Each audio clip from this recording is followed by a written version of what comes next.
Hello everybody, कैसे हैं आप सब। सिंप्लीफाई लॉ में आप सभी का स्वागत है। पिछले सेशन में हमने meaning of power and authority को डिस्कस किया था, उनके डेफिनेशंस भी बहुत अच्छे से स्टडी किए थे और साथ ही में पावर एंड अथॉरिटी के बीच का जो डिफरेंस है उसे भी हमने बहुत ही अच्छे से डिटेल में स्टडी किया था। अगर आपने वो सेशन नहीं देखा है तो प्लीज़ देख लीजिएगा, इस वीडियो के डिस्क्रिप्शन बॉक्स में आपको उस वीडियो की लिंक मिल जाएगी। आज के इस सेशन में हम डिस्कस करने वाले हैं काइंड्स ऑफ पावर। चलिए शुरू करते हैं हमारा आज का ये सेशन। देखिए, सबसे पहले डेफिनेशंस को स्टडी करते हैं। देखिए, जॉर्ज श्वार्ज़ेनबर्गर ये कहते हैं कि the power is the capacity to impose one's will on other by reliance on effective sanctions in case of non compliance. तो बेसिकली जॉर्ज जी कहते हैं कि पावर एक ऐसी कैपेसिटी है जिसकी हेल्प से, ठीक है, पावर एक ऐसी कैपेसिटी है जिसकी स्ट्रेंथ से एक इंसान अपनी विल जो है वो दूसरे इंसानों पर, दूसरे पर्सन्स पर क्या कर सकता है, इम्पोज कर सकता है और उनसे वो सभी चीज़ें वो चीज़ें करवा सकता है जो ये खुद चाहता है, ठीक है, पावर की हेल्प से। कार्ल जे फ्रेडरिच ये कहते हैं कि पावर एक तरह का ह्यूमन रिलेशनशिप है। इनकी बहुत ही साधारण सी डेफिनेशन है। R.H. टॉनी, देखिए इन्होंने बहुत सही डेफिनेशन एक्सप्रेस की है। देखिए, power is the capacity of an individual और a group of individuals to modify the conduct of others in the manner which one desires. यानी कि पावर एक ऐसी कैपेसिटी है जिसकी मदद से एक इंडिविजुअल या ग्रुप ऑफ इंडिविजुअल, ठीक है, जिसके हाथ में पावर है, वो क्या कर सकता है, दूसरों के एक्ट को, दूसरों के एक्शंस या कंडक्ट को मॉडिफाई कर सकता है और अपने मन मुताबिक, अपने इच्छा के अकॉर्डिंग उनसे वो सभी चीज़ें करवा सकता है जो वो खुद चाहता है। ओके, बर्ट्रैंड रसेल ये क्या कहते हैं कि power is the capacity to influence the actions of others. Power एक ऐसी कैपेसिटी है जिससे हम दूसरों के एक्शंस को इन्फ्लुएंस कर सकते हैं। बेसिकली अगर आपके मतलब एक सिंपल सा एग्जांपल अगर लिया जाए तो हम मूवीज़ में देखते हैं ना, ठीक है, जो गुंडे होते हैं या जो साहूकार होते हैं वो क्या करते हैं, उनके पास पावर होती है, ठीक है, इलेजिटिमेट पावर ही क्यों ना हो, पावर होती ज़रूर है। फिर वो फाइनेंशियली हो जाए, फिजिकली स्ट्रांग हो, या फिर हम कह सकते हैं अगर जो गरीब किसान हैं या फिर जो भी वर्कर्स हैं, अगर उनकी प्रॉपर्टीज़ अगर इन साहूकार या ये जो गुंडे दिखाए जाते हैं पिक्चर्स में, मूवीज़ में, तो उनके पास अगर उनकी प्रॉपर्टीज़ हो तो ये अपनी पावर का इस्तेमाल करके क्या करते हैं, दूसरे मतलब जो भी वो गरीब किसान हैं उनसे क्या करवाते हैं, काम करवाते हैं अपने मन मुताबिक, ठीक है। तो इस तरह से इस पावर का मतलब हमें यही लेना है, ओके, कि अपने एक्शंस मतलब किसी दूसरे के एक्शंस को चेंज करवाना, ठीक है, अपने मन मुताबिक, अपने खुद की इच्छा के अकॉर्डिंग, तो यही है पावर। ओके, आगे बढ़ते हैं। देखिए, इसके काइंड्स हैं कुछ। सबसे पहला काइंड यही है कि direct and indirect power.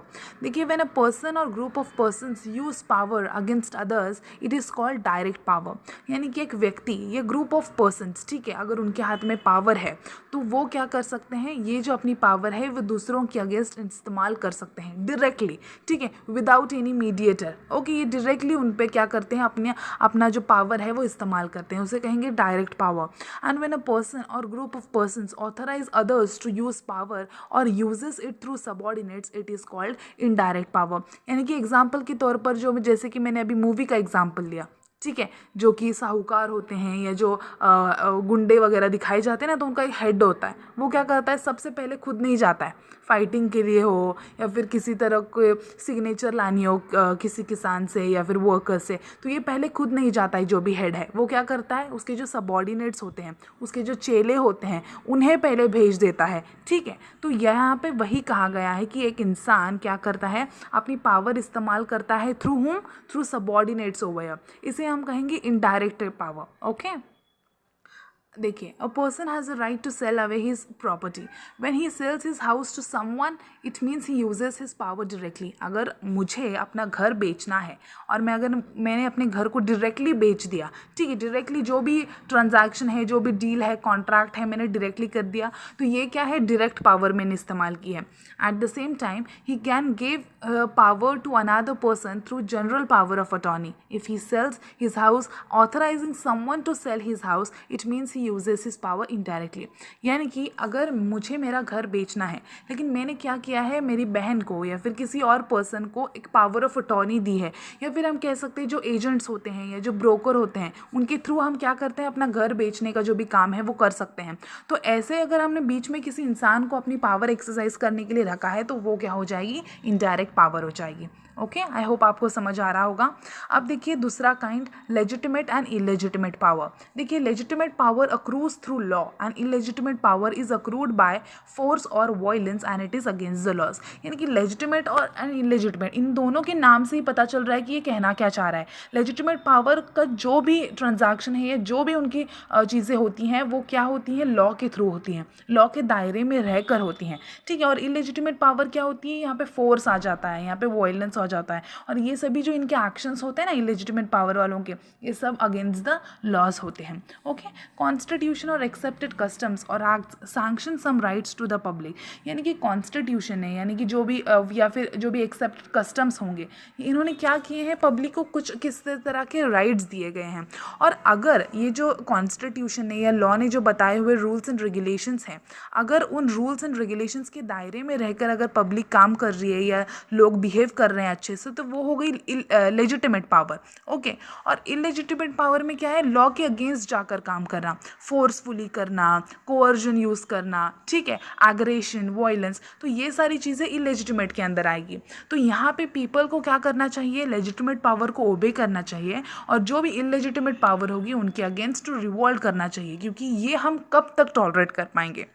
Okay, आगे देखिए थर्ड काइंड है political power and military power. Political power rest with the state, political power lies in the administration of the state. ठीक है, ये स्टेट के पास होती है, स्टेट के हाथ में जो भी एडमिनिस्ट्रेशन होता है ना स्टेट का, वो होती है political power.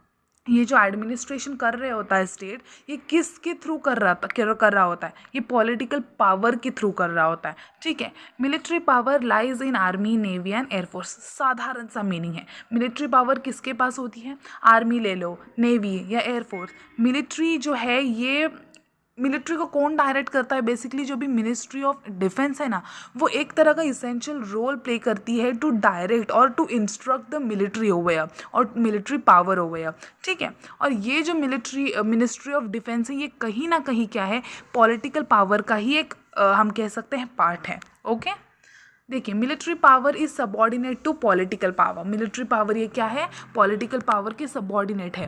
The primary function of military power is to protect the boundaries of the state and to defend the nations against the external aggression. तो मिलिट्री पावर का मेन फंक्शन क्या होता है, यही होता है कि जो भी स्टेट की बाउंड्रीज हैं उन्हें प्रोटेक्ट करे, देश को प्रोटेक्ट करे एक्सटर्नल एग्रेशन से, दुश्मनों से।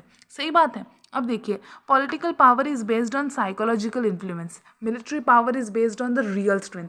पॉलिटिकल पावर एक तरह का ऐसा पावर है या ऐसी कैपेसिटी या स्ट्रेंथ है जो एक साइकोलॉजिकली होती है। ठीक है, बस मतलब पॉलिटिकल पावर दिखने को ही है। ठीक है, बाकी जो भी एडमिनिस्ट्रेशन है वो स्टेट या फिर उनके जो भी डिपार्टमेंट्स होते हैं वो कर रहे होते हैं। मिलिट्री पावर क्या है, या रियल स्ट्रेंथ की बात करता है, जो कि हमें दिखता है स्पेसिफिकली। आर्मी मैन ले लीजिए, नेवी के जो भी ऑफिशियल्स हैं वो ले लीजिए, और उनके पास जो आर्मामेंट्स होते हैं उनसे हमें साफ साफ दिखाई देता है कि ये भाई मिलिट्री पावर है। ठीक है, अब देखिए फोर्थ काइंड है centralised and decentralised power. When the power has been concentrated with one authority it is called centralised power. यानी कि जब पावर किसी एक ही अथॉरिटी या एक ही जगह पे स्थित होती है और वहाँ से वो डिराइव की जाती है ना, तो वहाँ क्या कहते हैं, उसे सेंट्रलाइज्ड पावर कहते हैं। यानी कि ये जो पावर है ये किसी में बटी नहीं होती है, इसका कोई सबॉर्डिनेट या ऐसा कुछ नहीं होता, बस एक ही पावर होती है, हेड पावर, ये जो भी सेंट्रल पावर है वही। Unitary governments are the examples of centralized power.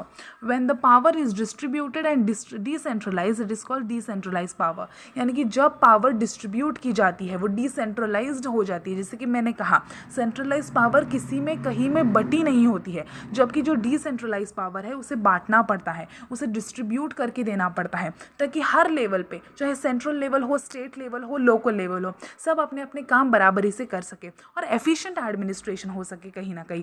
ठीक ठीक है।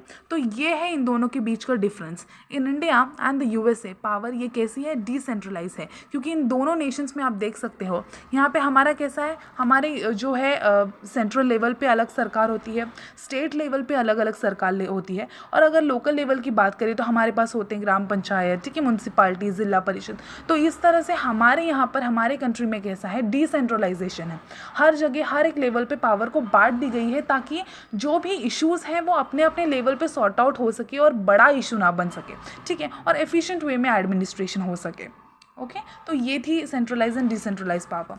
फिफ्थ है यूनिलैटरल एंड बायलैटरल पावर। देखिए, if one person uses his power on another whereas the other person cannot use his strength on that person who used power on him, then the power is called unilateral। देखिए, जब एक इंसान अपनी power दूसरे इंसान पे use करता है, ठीक है, और वो दूसरा इंसान बदले में उसे रिवेंज के तौर पर या इफेक्ट के तौर पर कुछ नहीं कर रहा है, वो फॉर एग्जांपल हम समझ लेते हैं वो कहीं ना कहीं वीक है, तो एक इंसान दूसरे इंसान पे अगर पावर यूज़ कर रहा है और वो दूसरा इंसान बदले में कुछ नहीं कर रहा है, तो यहाँ पे हम देख सकते हैं जो भी पावर इस्तेमाल हो रही है ना, वो कैसी हो रही है, बस एक ही साइड से हो रही है, तो हम उसे कहेंगे unilateral power. When both sides we use power for each other, it is called bilateral power. यानी कि दोनों साइड से अगर हम पावर इस्तेमाल कर पा रहे हैं तो यहाँ पे क्या है, हम बायलैटरल पावर इस्तेमाल कर रहे हैं। देखिए, parties of a sale deed, mortgage, lease etcetera are example of bilateral power. कैसे, देखिए, मॉर्गेज ले लीजिए या फिर लीज ले लीजिए या अगर सेल डीड है, यहाँ पे क्या होता है, दोनों पार्टीज़ जो भी होती हैं, मॉर्गेज में हो चाहे लीज में हो, दोनों पार्टीज़ को अपनी अपनी ड्यूटीज़, रिस्पॉन्सिबिलिटीज़, जो भी उनके कर्तव्य हैं एक दूसरे के प्रति, वो इस्तेमाल करने पड़ते हैं। अगर एक व्यक्ति या एक पार्टी अपना राइट या अपनी ड्यूटी इस्तेमाल करने से रह गया तो दूसरा पर्सन क्या कर सकता है, सू कर सकता है। फॉर एग्जाम्पल देखिए, मॉर्गेज की अगर हम बात ले लें तो मॉर्गेज में एक व्यक्ति क्या करता है, अपनी इमूवेबल प्रॉपर्टी दूसरे के पास, ठीक है, मॉर्गेज पे रखता है और बदले में पैसे ले लेता है। अब क्या होगा, यहाँ पे उसे अपनी प्रॉपर्टी जो है वो वापस तभी मिलेगी जब वो पैसे पे करेगा, ठीक है। और अगर इसने पैसे देने के बाद भी अगर बदले में उसे उसकी प्रॉपर्टी, अगर इमूवेबल प्रॉपर्टी जो उसने गिरवी मॉर्गेज पे रखी है वो अगर उसे वापस नहीं मिली, तो यहाँ पे क्या है, इस मॉर्गेजर को राइट है कि वो अपनी प्रॉपर्टी वापस मांगने के लिए उसे सू कर सकता है, ठीक है। तो यहाँ पे बायलैटरल पावर में क्या होता है, दोनों को बराबर के राइट भी दिए जाते हैं और उनके बराबर के रिस्पॉन्सिबिलिटीज़ भी होती हैं जो एक दूसरे के प्रति उनके होती हैं, और अगर एक ने वो अच्छे से पूरी नहीं की तो दूसरा उसे क्या कर सकता है, सू कर सकता है। Okay, I hope you understand. अब देखिए, sixth, domestic and international power. Basically domestic and international power, इस नाम से हमें क्या समझ आता है, डोमेस्टिक यानी कि अपने फॉर विद इन कंट्री हम कह सकते हैं, ठीक है, अपनी ही टेरिटरी के अंदर, और इंटरनेशनल नाम लेते ही हमें क्या समझ में आता है, इंटरनेशनली जो हम पावर इस्तेमाल कर सकते हैं या यूज़ कर सकते हैं, तो यही हमें समझ में आता है। देखिए, there are certain majors differences in the role of power of a state in domestic affairs and in international policies. किसी तरह का डिफरेंस होगा ना, होगा ये डेफिनेटली। जो स्टेट के पास पावर है अपने डोमेस्टिक अफेयर्स में, अपने डोमेस्टिक लेवल पर एक्सरसाइज करने वाले पावर, और इंटरनेशनल पॉलिसीज अगर इंप्लीमेंट करने या फिर इंटरनेशनली अगर कोई पावर एक्सरसाइज करनी है तो किसी तरह का तो डिफरेंस होगा ही। तो देखिए, in civil societies there exist number of alternatives to violence, realising that all the relations can not be regulated by physical strength alone. मतलब हर चीज़ें, हर रिलेशन, हर contract, treaty, agreement physical relation से ही आप एक्सरसाइज करो, ये ज़रूरी नहीं है। A system of general rules of procedures has been adopted by each society to redress the wrongs in non-violent way। यानी कि हर सोसाइटी या हर स्टेट के पास कुछ रूल्स हैं, कुछ प्रोसीजर है जिसके थ्रू वो नॉन वायलेंट में वे से वो क्या कर सकते हैं, अगर उनके साथ कुछ गलत हुआ है तो उसके बदले में वो सोल्यूशन मांग सकते हैं या रिड्रेस वापस ले सकते हैं, ठीक है। Individuals no longer have the right to take the law into their own hands. यानी कि स्टेट के पास, इंडिविजुअल्स के पास कोई अधिकार नहीं है कि वो कानून को अपने हाथ में ले, ठीक है। किसी तरह के रूल्स हैं, प्रोसीजर्स हैं, क्यों बनाए दिए गए हैं, ऐसे खून खराबा करने के लिए नहीं बना दिए गए हैं। आप जब चाहे उठ के किसी पर भी अटैक नहीं कर सकते हो, कुछ रूल्स हैं ना, कुछ रेगुलेशंस हैं, आपको वो फॉलो करने पड़ेंगे। In international relations, due to lack of generally agreed upon rules and devices, the states have to protect their rights and to rectify injuries through use of force. तो यहाँ पे इंटरनेशनल रिलेशंस में देखिए, domestic relation तो हमें समझ में आ गया, अपने कंट्री का लॉ है भाई, हम अपने अकॉर्डिंग किसी भी तरह से इस्तेमाल करें हमारे देश में, ठीक है। इंटरनेशनली क्या है, इंटरनेशनली जो रूल्स हैं, जो डिवाइसेस बने हैं, जो सिस्टम है, अब इंटरनेशनल कोर्ट ऑफ जस्टिस की बात ले लो, उनका डिसीजन कितनी हद तक बाइंडिंग माना जाता है, ठीक है, उनके डिसीजंस को कितना मतलब ये फोर्सफुल अथॉरिटी दी गई है, कोई मानता है कोई नहीं मानता है, कोई अपने मन मुताबिक कैसे भी कर लेता है। तो यहाँ पे ये कहा गया है कि इंटरनेशनल रिलेशंस की जब बात आती है और जब रूल्स और जो डिवाइसेस बना दिए गए हैं, जो मेथड्स हैं ना, अगर वो लैक कर रहे हो, वो कहीं पे डिफ़ॉल्ट हो रहे हो, तो यहाँ पे क्या है, जो स्टेट है वो अपने अधिकार को प्रोटेक्ट करने के लिए जो फोर्स है वो इस्तेमाल कर सकती है, अपने हाथ में जो पावर है वो फोर्स को उठा सकती है। तो ये है इसका बेसिक मीनिंग, या हम कह सकते हैं ये हैं काइंड्स ऑफ पावर, जो मैंने बहुत ही सिंपल सी लैंग्वेज में आपको समझाने की कोशिश की है, ठीक है। देखिए, जितना हम इसे कॉम्प्लिकेटेड वे में समझने की कोशिश करेंगे उतना ही ज़्यादा कॉम्प्लिकेटेड हो जाएगा। इसलिए सिंपल से एग्जाम्पल्स के साथ अपने साधारण रोज़मर्रा के जीवन में हम जो यूज़ करते हैं ना एग्जाम्पल्स, उन्हीं को लेकर समझाने की कोशिश की है। आई होप आपको समझ आया होगा। अगर आपको ये लेक्चर अच्छा लगा है तो प्लीज़ इस वीडियो को लाइक कीजिए, शेयर करना ना भूलें अपने फ्रेंड्स के साथ, कमेंट्स करिए, कमेंट में बताइए कि आपको और कौन से टॉपिक्स पे वीडियो चाहिए, या फिर आपको ये सेशन कैसा लगा ये भी बताइएगा, ठीक है। इससे मैं मोटिवेट होती रहूँगी। और सब्सक्राइब करना ना भूलें इस चैनल को, जो भी इस चैनल पे नए हैं प्लीज़ सब्सक्राइब कर दीजिएगा। साथ में बेल आइकन भी प्रेस करना ना भूलें ताकि मेरी वीडियोज़ की नोटिफिकेशंस आप तक पहुँच सके। Thank you so much.